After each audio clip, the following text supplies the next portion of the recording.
രോഗത്തിന്റെ ദുരിതവുമായി ഓടുന്നവർക്ക് കാരുണ്യസ്പർശമാവാൻ ദീർഘദൂര ഓട്ടക്കാരൻ SS ഷിനുവിന്റെ ഓട്ടം.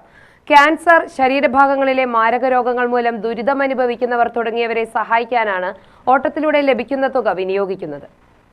ജീവകാരുണ്യത്തിനായി 2018 ആരംഭിച്ച ഓട്ടം 5 വർഷം മുമ്പ് നിർത്തിയതിനു ശേഷമാണ് ഷിനു രണ്ടാമതും ഓട്ടം ആരംഭിക്കുന്നത്.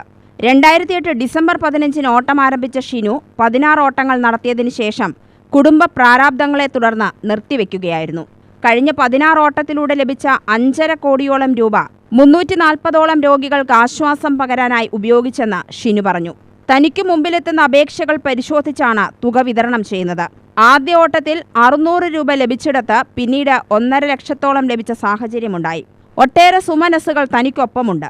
മാർച്ച് 7 പാലക്കാട് പ്രസ് ക്ലബ് പരിസരത്തു നിന്നും ആരംഭിക്കുന്ന 17ാമത് ദീർഘദൂര ഓട്ടം കോഴിക്കോട് വഴി തിരുവനന്തപുരത്ത് സമാപിക്കുമെന്നും ഷിനു പറഞ്ഞു. ഡിസംബർ 15 രാവിലെ 10:00 പാറശാലയിൽ ആരംഭിച്ച ഓട്ടം ഡിസംബർ 25 ക്രിസ്മസിൽ നിന്ന് 3 മണിക്ക് മഞ്ചേശ്വരത്ത് അവസാനിപ്പിച്ചുകൊണ്ടാണ് ഇങ്ങനെ ഒരു ജീവകാരുണ്യ പ്രവർത്തനത്തിന്റെ ഭാഗമായിട്ട് ഞാൻ ഓട്ടം ആരംഭിക്കുന്നത്. ഇതിനോടകം പൊതുജനങ്ങളിൽ നിന്ന് സ്വരൂപിച്ച പൈസ 5.5 കോടി രൂപയോളം മുടക്കി 340 പേരുടെ ചികിത്സ നടത്തി കൊടുക്കാൻ ഇതുവരെ സാധിക്കും. എന്ന് പറഞ്ഞാൽ നമ്മുടെ കേരളത്തിനകത്ത് അത്രയ്ക്ക് ആരും സഹായിക്കാനില്ലാത്തതും കൊച്ചുകുട്ടികൾ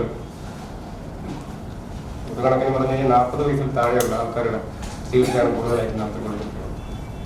എൻ്റെ തുടക്കകാലത്തിൽ എന്ന് പറഞ്ഞു കഴിഞ്ഞാൽ ഞാൻ പാറശാല മുതൽ മഞ്ചേശ്വരം വരെ ഓടിപ്പോൾ എനിക്ക് ആകെ കിട്ടിയുള്ള 19,000 രൂപ. കാസർഗോഡ് ടൗണിനകത്ത് നിന്ന് കിട്ടിയ 600 രൂപ ആണ് കിട്ടിയത്. അത് ചില്ലറമാണ്. അത് എൻ്റെ 5ാമത്തെ ഓട്ടത്തിൽ 1,40,000 രൂപ കാസർഗോഡ് ടൗണിൽ നിന്ന് മാത്രം സമാഹരിക്കാൻ സാധിച്ചിട്ടുണ്ട്. ഞാൻ പല പത്രസമ്മേളനത്തിലും പറഞ്ഞിട്ടുള്ളത്.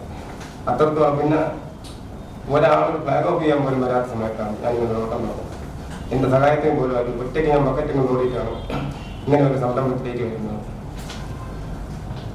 എല്ലാ ജില്ലയിലും തിരുവനന്തപുരം മുതൽ കാസർഗോഡ് മഞ്ചേശ്വരം വരെയുള്ള ആൾക്കാരുടെ ഒരാളുടെയെങ്കിലും ചികിത്സ നടത്തി കൊടുക്കാൻ ഇന്നുവരെ എന്നെ കൊണ്ട് സാധിച്ചിട്ടില്ല. UTV news, Palakkad.